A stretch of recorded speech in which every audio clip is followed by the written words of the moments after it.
I love you. I love you too.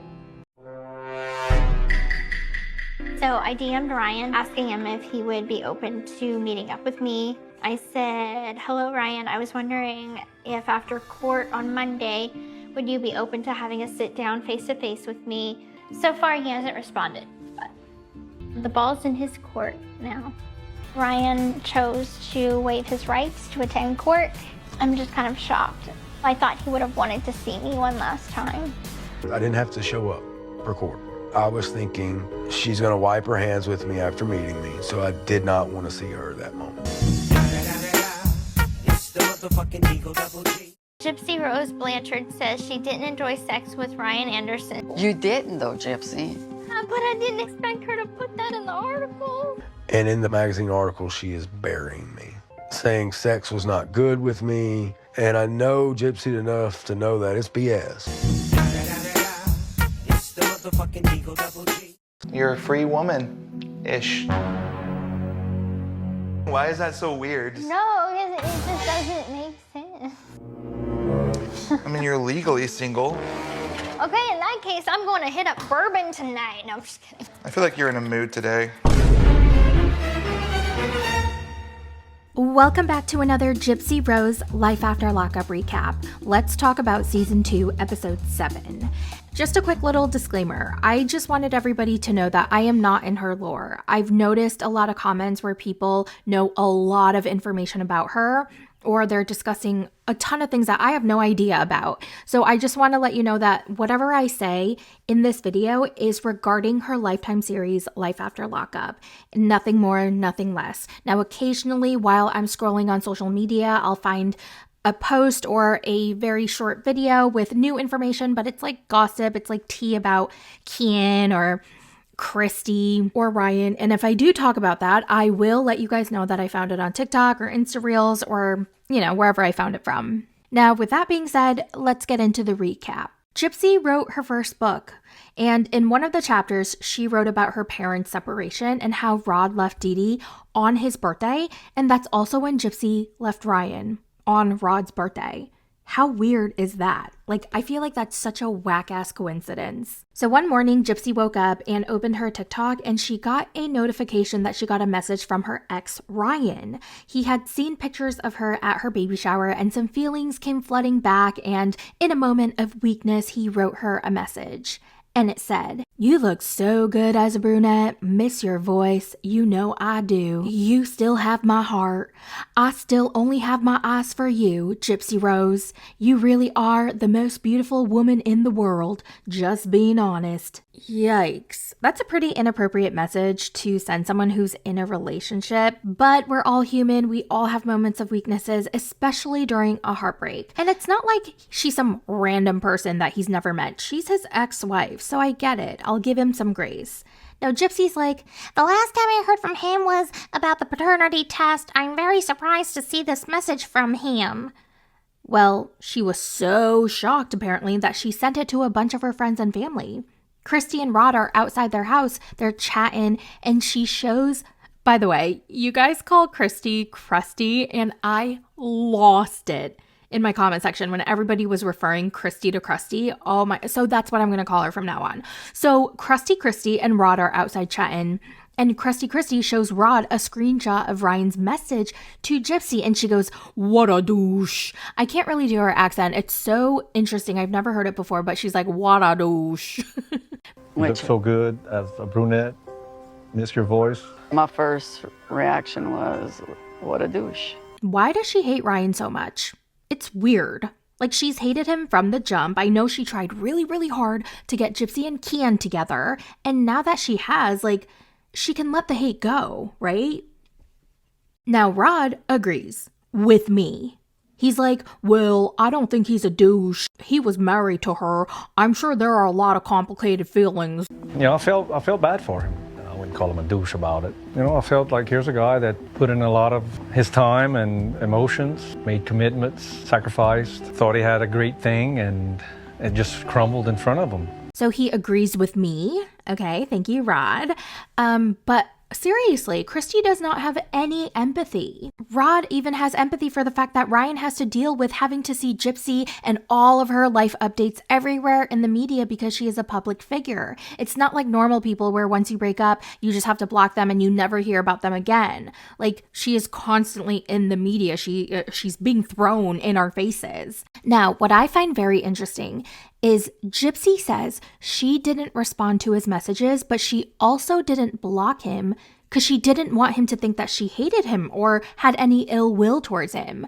Now, while I understand that sentiment, I feel like she could have blocked him after telling him why she was blocking him. Like, I've done that before where I was just like, hey, I just want you to know we just broke up and I really want you to be able to move on. I've said this before. I feel like the breaker-upper, it's their responsibility to cut things off, to help the person who you broke up with to move on. That's just my personal opinion. So I've been in a place where I was like, listen, I have nothing but love for you. I want you to move on and I'm going to make things easier and I'm going to block you. Okay. I think we need to just cut communication for now and maybe we'll start talking again. Maybe we will be friends eventually later down the line, but not right now. And that's how I would handle things, whether I was being broken up with or, being the breaker upper. I always blocked, moved on, and that's just how I roll. So if Gypsy is telling the truth and she really truly wants Ryan to move on, then I feel like she should have blocked him.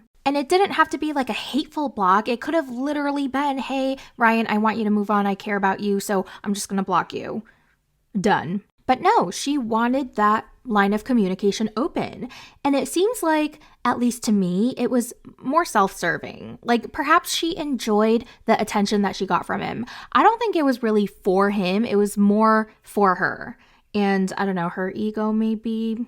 Krusty's like, well, I think Ryan only texted her because he was trying to bait her into replying back so he could tell everyone on TikTok that she messaged him. I mean, okay, fine. I could see that. For her to reply back and for him to tell everybody on TikTok that she replied back, that's my opinion, because he likes to brag about it. Now, remember how I said she also told not only her family members, but she also told her friends? Yeah, that included Bree, who is very active on social media on Gypsy and Kristy's behalf. And she made a video exposing Ryan's messages, the full screenshots, the full messages. I felt so bad for him because why the hell did she do that?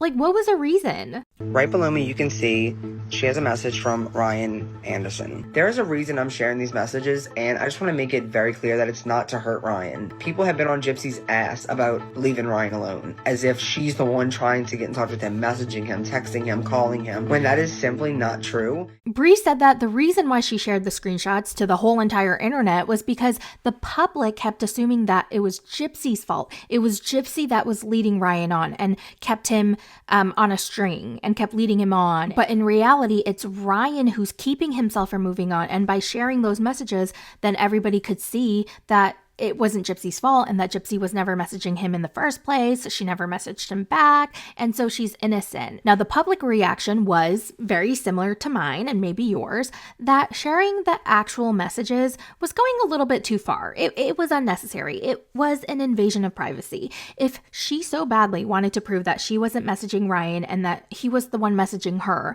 then they could have blurred out his actual message, but they chose to show it all. I feel really bad for him. Gypsy is obviously feeding Bree information and telling her to post videos about it. Now a producer asked Gypsy, why did you have Bree share those messages? And Gypsy's like, well, I did it because I couldn't. If I did it, then Ryan would have thought that I was trying to hurt him, and that was not my intent. Okay. And then she goes on to say that she does not want to prevent Ryan from his healing process. That made absolute no sense to me, like her entire logic. I don't know. We all have those moments where we don't think things through very well and we don't handle the things we should have, and maybe we have like a hindsight 2020 moment. And this could have been the case. However, what happens later with the divorce, my dog, sorry. It makes me think that she just really likes the attention. We'll get into that later, but first, Ryan responds to the private messages being leaked by saying this. Guys, I am going through a divorce. There are moments that I do still miss Gypsy. I mean, it's just normal. I'm working on it. You know, I know that she's about to have a baby with Ken. I know everything like that. I get it. But I do have moments, guys, and that was a weak moment. And I was hurt that the messages were leaked because that's a private deal. I haven't leaked personal messages because I have messages that contradict her words. I have messages that show that she still misses me. And like, I have all those. You know what I find so freaking annoying? It grinds my gears. And this happens on 90 Day Fiancé too, especially with Sophie and Rob. If you don't know, then it's okay. You don't need to know. But when people say, I have the evidence, I have the proof, I have the receipts, and I can air it, but I won't. Like, that bothers me. Then don't even say that you have it. Like, what is the point? So he's like, I have the messages from her that says XYZ, that says she misses me and that she's thinking of me, but I'm not going to air them like she did. Why not? Why? Why do you have to be the mature one? Like, for my own entertainment, can you please release them?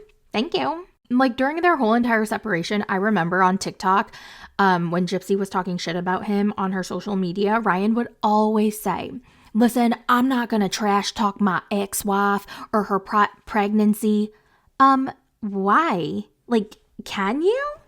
Just kidding. But yeah, he does that here too. He says she's definitely given him signals and messages where she leads him on, but he's not going to air them out. Boring. So Bree calls Gypsy after releasing Ryan's private DMs and the internet is going wild, and she complains about Ryan being the one that messaged her. She's like, he messaged me. He kept crossing Malboon Diaries. Okay, then block his ass. Block his ass. Block him. Block. You can just block him. Why aren't you blocking him? Oh my God, I hope you guys don't hear my dog barking nonstop. I don't want him to hate me or be mad at me for sharing those screenshots. I just want him to get the message. And why can't we be civil exes like everybody else? Okay, let me tell you why, Gypsy. Because you got with him to get over Kian after Kian dumped you. And so you married Ryan, started a life with him, and emotionally cheated on him with Kian. And when Ryan was suspicious of you talking to Kian behind his back, you denied it. And then you told him he was crazy. And then you also forced him to get a puppy that he didn't even want, but then he agreed to it because you wanted one so fucking badly. And then you dumped him and you dumped the puppy and got back with Kian. So that's why you can't be fucking civil exes. Okay. Now their divorce hearing is right around the corner, and Gypsy wants to have a one-on-one sit-down with Ryan. I don't know why. Like, what the hell is the point of that? She wants to have a civil conversation face-to-face one last time for closure. For him. Oh, and she also wants to apologize for using him, marrying him, talking to Kian while she was married to him, and then forcing him to get a puppy. I mean, I can say this over and over again. When it comes to the puppy, when it comes to Pixie Poo, I get real mad. I get real mad. So she talks to her dad, Rod, about it. Should I talk to Ryan one-on-one? And he's like, well, if you want to, Gypsy, yeah, I support it. And then she talks to Kian about it, and Kian doesn't really see the point, but like, he'll support whatever decision she makes. So she DMs Ryan and asks him if he'd like to meet up for a civil conversation after their divorce hearing on Monday. She has said civil conversation so many times. Like, I wish I took note of how many times she said civil conversation. So she sent a DM to him. She was like, I have good intentions. I just want us to have a talk. There's a lot on my mind.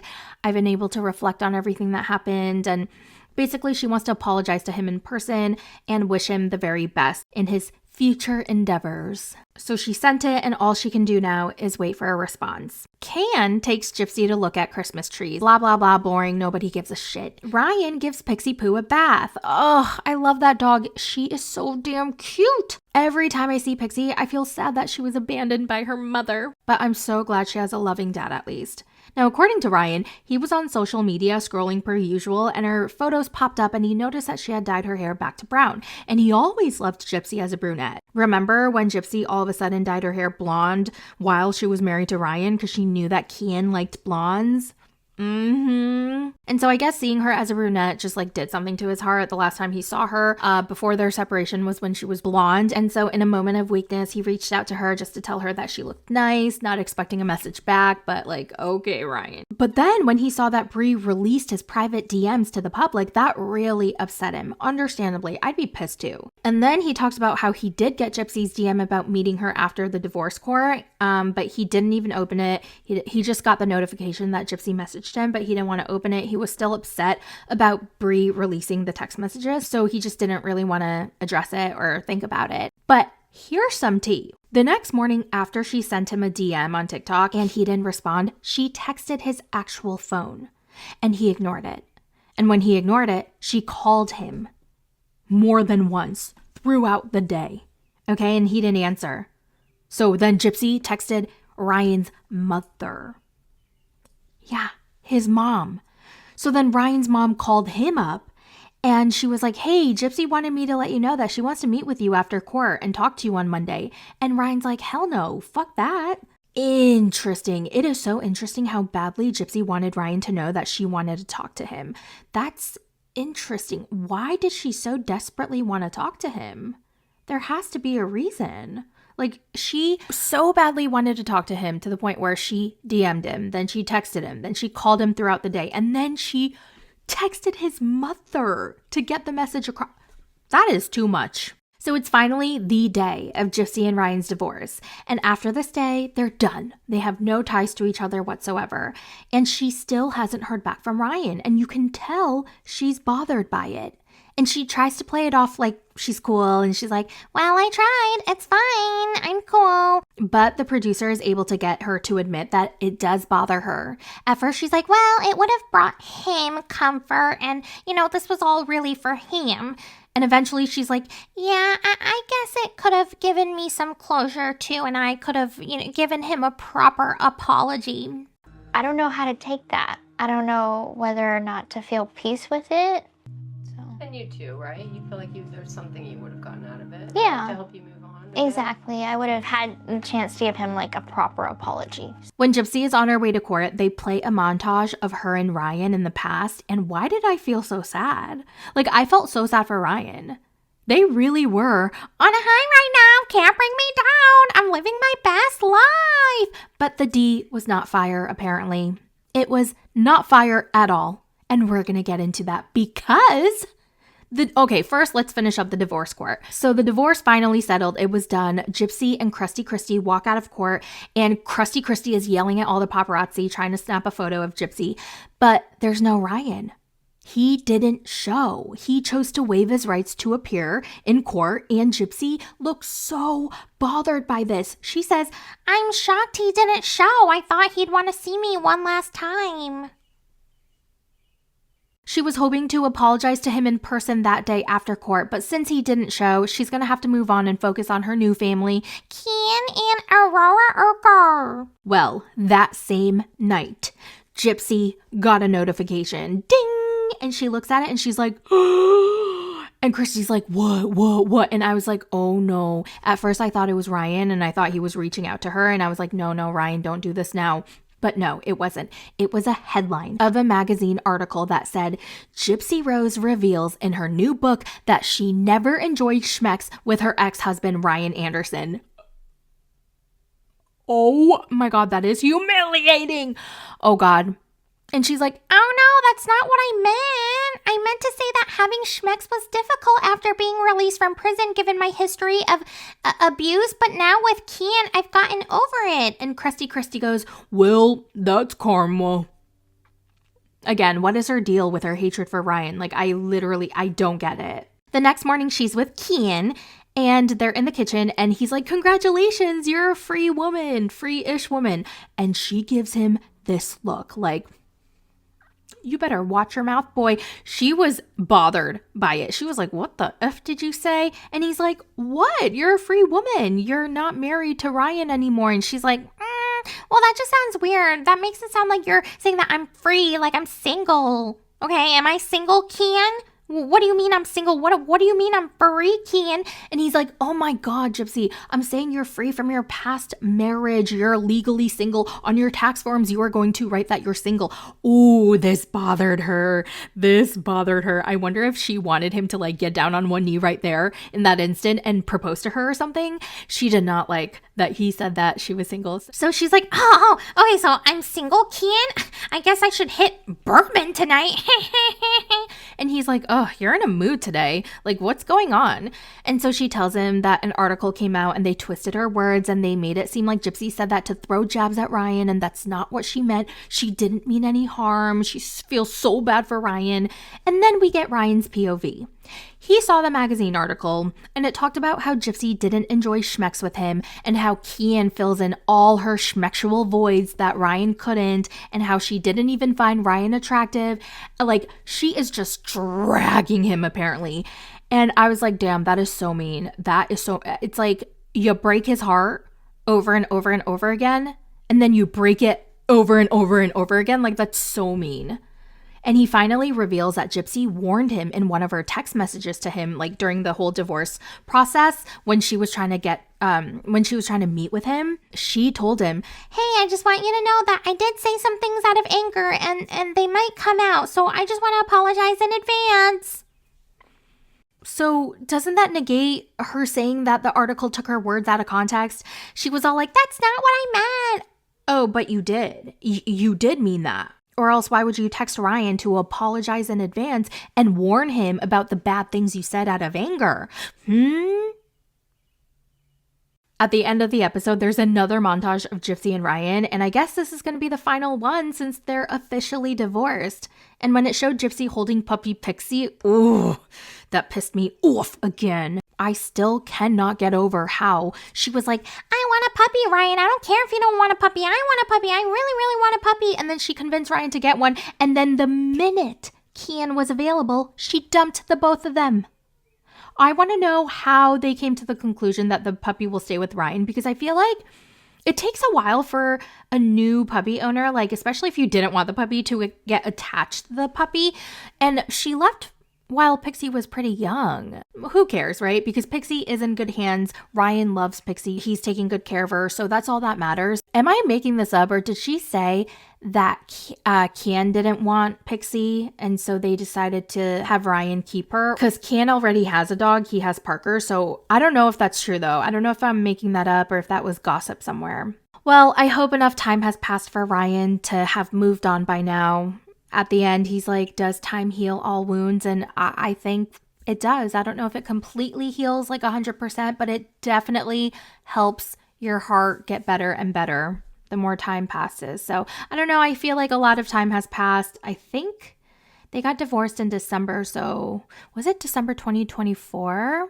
So that's like what? A little over 4 months. I hope he's a lot more healed than he was at the time he filmed all this. And I hope he can find a nice woman who loves him for him and is an amazing mother to Pixie Poo. And that's it for this episode. Next week, it's going to be Gypsy's book signing event, and there are fans, but there are also anti-fans. And I'm assuming that we're not going to see Ryan anymore, right? Because they're done. Like, they're divorced, and now all we have left is Gypsy's delivery of Aurora Rocker. I don't know. Now, this was episode 7. Season 1 only had 8 episodes, so do you think next week is going to be the season finale? And if it is, either way, we're going to wrap this season up. Do you think they're going to have another season of the show? Is Gypsy Life After Lockup going to get a 3rd season? Because I'm thinking, what would it be about? We know that Gypsy had her baby and Aurora is already a couple months old, and she already announced that she's never going to show her baby on camera. And I know there's some controversy because she's very active on social media with Aurora, but she doesn't show her face. And some people think that's still exploiting her, while other people are like, no, she's obviously hiding Aurora's face. So like she kept her word on not, showing her baby on camera. I don't know. What do you guys think? I just don't think they're going to be fun or interesting enough to have another season unless something big happens, like Kian getting back with his ex or something. Like that would be big. But other than that, like even if they have another season, I don't think I'm going to watch, just because I can't imagine like what it would be about. Anyway, that's it for Gypsy Rose Life After Lockup Season 2 Episode 7. Let me know all your thoughts in the comments. What did you guys think of this episode? And I'll talk to you guys in the next one. Bye!